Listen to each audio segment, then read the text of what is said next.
The 90s personally, I mean, are to me a decade in which I backpacked through Europe at the age of 19 and didn't have enough money to stay in Paris for more than a day.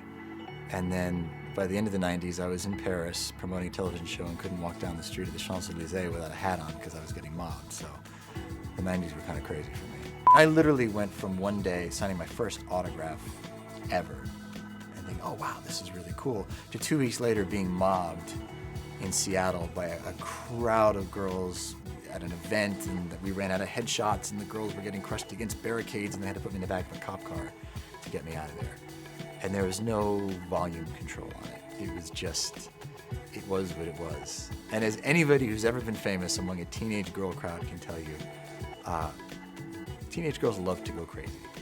And they will look for any excuse to do it. And if you happen to be that excuse, they'll all start screaming and they'll all start going crazy.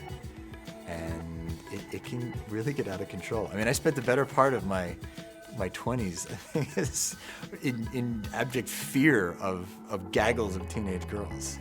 In the 90s, there were a number of television shows like My So-Called Life, which did a really great job of accurately depicting how teenagers spoke.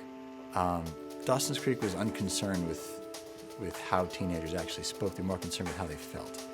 And so what you had was a bunch of writers writing about adolescence and the discovering of adulthood, but putting words in these characters' mouths that could only come from 30-something-year-old writers who had 10 years of therapy. The result was these characters spoke the way teenagers felt.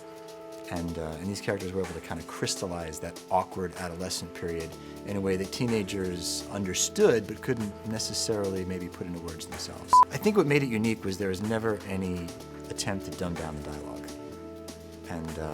And so, of course, on set we'd get the script sometimes and go, who talks like that? And the answer was really adults with 10 years of therapy. But you know, it just kind of worked because I think it gave voice to a lot of that awkwardness that you feel when you're not a kid anymore, but you're not quite an adult, and you're just trying to figure everything out.